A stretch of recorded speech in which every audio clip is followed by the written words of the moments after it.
தமிழக அமைச்சரவை கூட்டம் முதலமைச்சர் மு க ஸ்டாலின் தலைமையில் நாளை மறுதினம் மாலை 6:30 மணிக்கு நடைபெறுகிறது.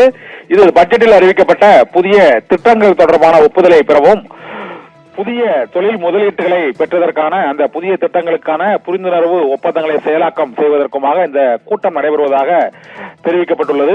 இருந்த போதிலும் தமிழக சட்டப்பேரவை கூட்டத்தொடர் நடைபெற்று வரக்கூடிய நிலையில் நடைபெறக்கூடிய இந்த அமைச்சரவை கூட்டமானது இன்று 3 அமைச்சர்கள் மீது நம்பிக்கையில்லா தீர்மானம் கொண்டுவரப்பட்ட நிலையில் பொன்முடி, KN நேரு, செந்தில் பாலாஜி ஆகியோர் மீதான வழக்குகள், குற்றச்சாட்டுகள் நாளை அதிமுக போராட்டம் பொன்முடிக்கு எதிராக நடத்த உள்ள சூழ்நிலையில் நாளை மறுதினம் இந்த அமைச்சரவை கூட்டம் நடைபெற உள்ள சூழ்நிலையில் இந்த அமைச்சரவை கூட்டமானது மிகுந்த முக்கியத்துவம் வாய்ந்ததாக கருதப்படுகிறது. சட்டப்பேரவை கூட்டத்தொடர் நடைபெற்றுக் கொண்டிருக்கும் நிலையிலேயே இந்த அமைச்சரவை கூட்டமானது முதலமைச்சர் மு க ஸ்டாலின் தலைமையில் நடைபெறுவதும், ஒரு 3 அமைச்சர்கள் மீது வழக்குகள் மற்றும் புகார்கள், மேலும் நம்பிக்கையில்லா தீர்மானம் என்பது உள்ளிட்ட பல்வேறு விமர்சனங்கள், சர்ச்சைகள் எழுந்துள்ள நிலையில் இந்த அமைச்சரவை கூட்டமானது நடைபெறுவது மிகுந்த எதிர்பார்ப்பை ஏற்படுத்தி இருக்கிறது.